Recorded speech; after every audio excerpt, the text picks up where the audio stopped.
All right, welcome back in. It's the Zach Gelb Show on CBS Sports Radio on your Saturday morning. We're getting ready for the Final Four, Loyola, Chicago, Michigan, and also Villanova and Kansas. Let's get into that Villanova program a little bit more right now as we welcome in the former player and also former assistant coach on that Villanova staff, now doing a great job at Quinnipiac, and that, of course, is Baker Dunleavy, who's my guest right now on CBS Sports Radio. Baker, appreciate a few minutes. Thanks for the time, and how are you? Hey, Zach, I'm doing really well. Thanks for having me. Coach, appreciate it once again for you coming on. You just finished up your first season as a head coach at Quinnipiac. Just tell me a little bit about how the season went and what you learned as your first season on the job as the head coach. Yeah, it's a cool opportunity. It's kind of a young program in its infancy, transitioning into the MAC a few years back, and I kind of liken it to a team like Monmouth, who had some great years recently, and kind of made a name for themselves. So we've got unbelievable growth in our school, and we're dedicated, man. We got to win and build this brand, but I'm really excited about what we got going on, and hopefully we'll be one of these mid-major teams people talk about this time of year going forward.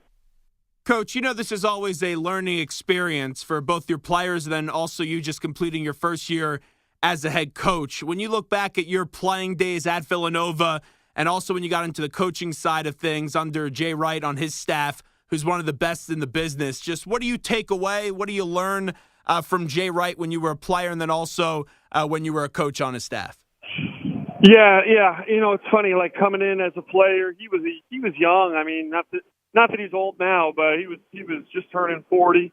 And when I finished working for him last year, from start to finish, it has been about 15, 16 years that we've been together. So, watching the maturity of that program, watching how he's changed over the years, and the one thing that hasn't changed is just the consistency to how he works and how he develops his program and his culture.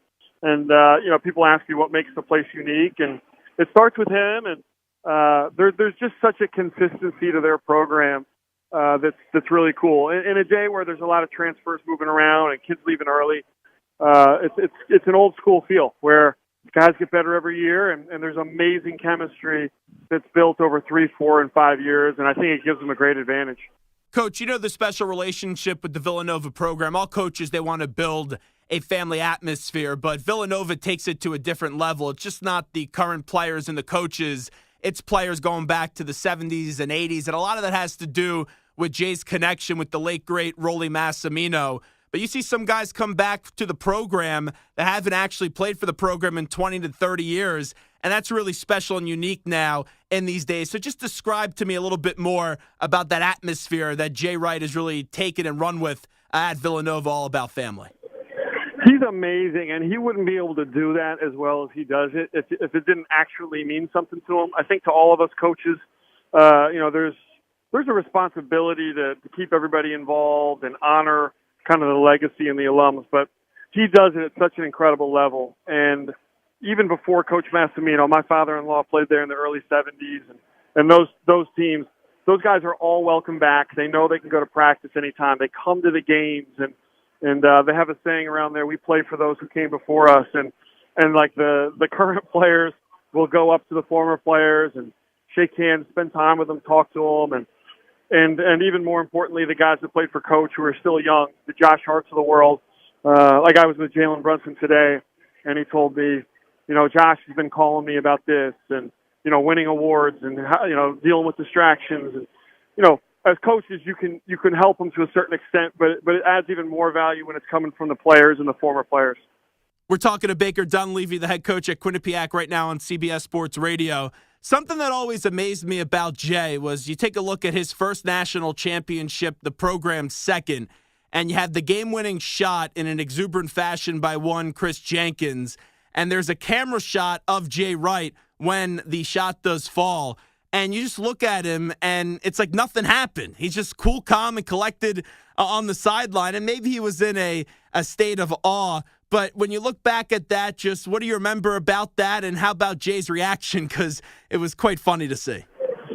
It was an interesting series of events. If you remember, Marcus Page hit a bank three against us to tie the game. And it's just incredible job getting the shot off, let alone making it.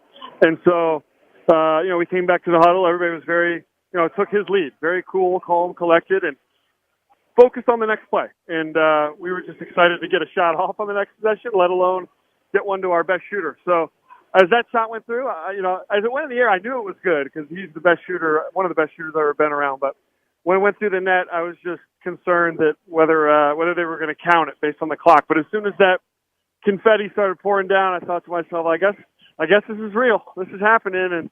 And coach is so committed to process, not talking too much about results and championships. And I think the way he handled that and reacted was just fitting in terms of what he talks about. He really acts what he talks about. He walks the walk. Coach, we'll get to the actual Final Four games in just a second, and we all know basketball does run in your family's blood. But you were working at Merrill Lynch, and then you got a call from Jay Wright, and he ended up joining his staff. How did that story come about? Let's explain it to us a little bit. Yeah, I played for Coach. I played for a year overseas, and like a lot of kids coming out of college, wasn't quite sure what I wanted to do. I knew basketball was probably what I really wanted to do, but I grew up in the coaching world, and I saw kind of the toll that could take on a family and moving around a bunch. So I thought I'd give myself a chance at a normal life and work in a normal job compared to coaching, and did it for a few years. I loved it, but I just missed basketball too much, and Coach Wright gave me an opportunity to come back. And ever since then, I had about 4 years of separation from Villanova, and ever since then I've been in coaching and love every second of it. Talking to Baker Dunleavy, Coach, we all know Villanova doesn't have a shortage of guards, but they had to go up against some pretty good backcourts as of late. West Virginia and Texas Tech, and Villanova struggle a little bit in both those games, but then they take it up that extra gear and really turn it on and end up winning the game going away. If you look at this backcourt matchup, both these teams have very good guards. Break down that matchup for me a little bit. I think it's going to be really fun to watch.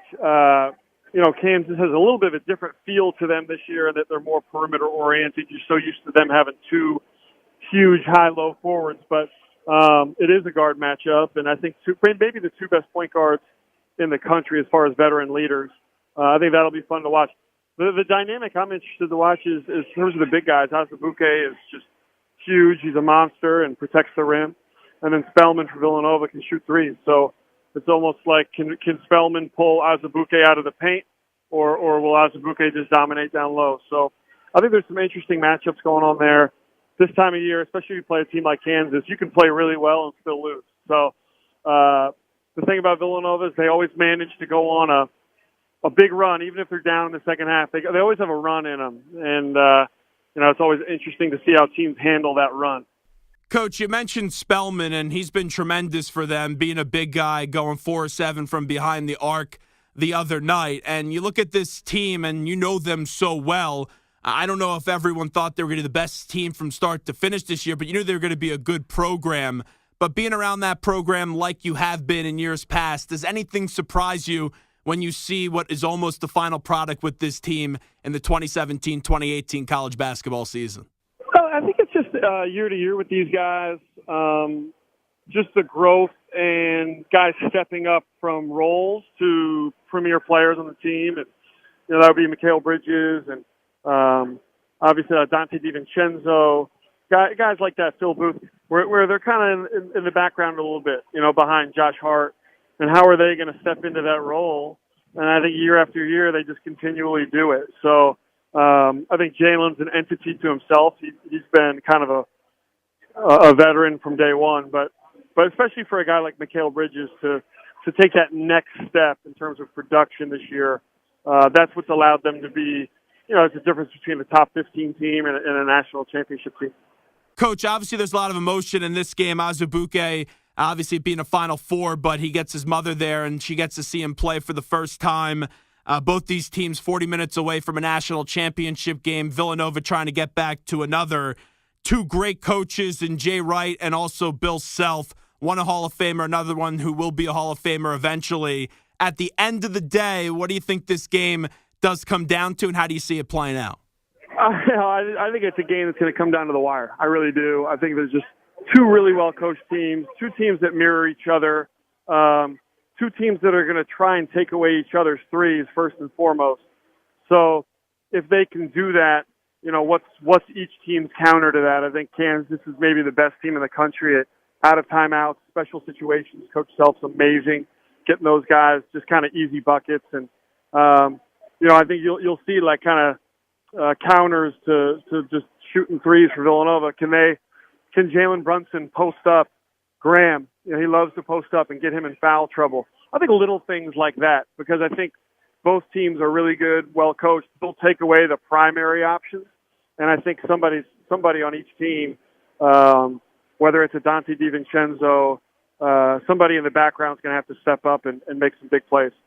Wrapping up with Baker Dunleavy, the head coach at Quinnipiac, right now on CBS Sports Radio. Coach, let's get to the other game, Loyola Chicago and Michigan. Loyola Chicago has been the 11th seed, the Cinderella darling of this year's NCAA tournament, and Michigan has been red hot ever since a few games before the Big Ten tournament, and they've carried that through the NCAA tournament. Just give me a thought, a feel about this game, as one team will be looking to face either Kansas or Villanova in the national championship game. Yeah, man, just in talking to some guys that I know from Miami and some other schools that played Loyola, like they say, like we played really well. We played well, and they just beat us. It's not so much a Cinderella as like they're really good, and they're good enough to win this game. The unique thing about Michigan this year is how well they're defending. It's not one of his best offensive teams, and he might be the best offensive coach there is. So, again, I think it'll be a close game, and I think, gosh, in my gut, I really think Loyola has a good chance to win this game because they're good enough, and they're so connected defensively and offensively. They just play so well as a team.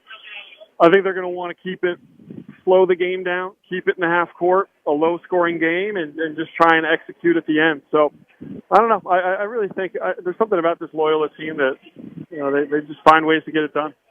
Well, Coach, we know the atmosphere for that one's going to be rocking because everyone in the building, unless if you're a Michigan fan, is going to be rooting for Loyola Chicago. So we appreciate it. Best of luck at Quinnipiac, and we'll talk to you down the road. Thanks so much, Coach. All right, Zach. Thanks for having me on.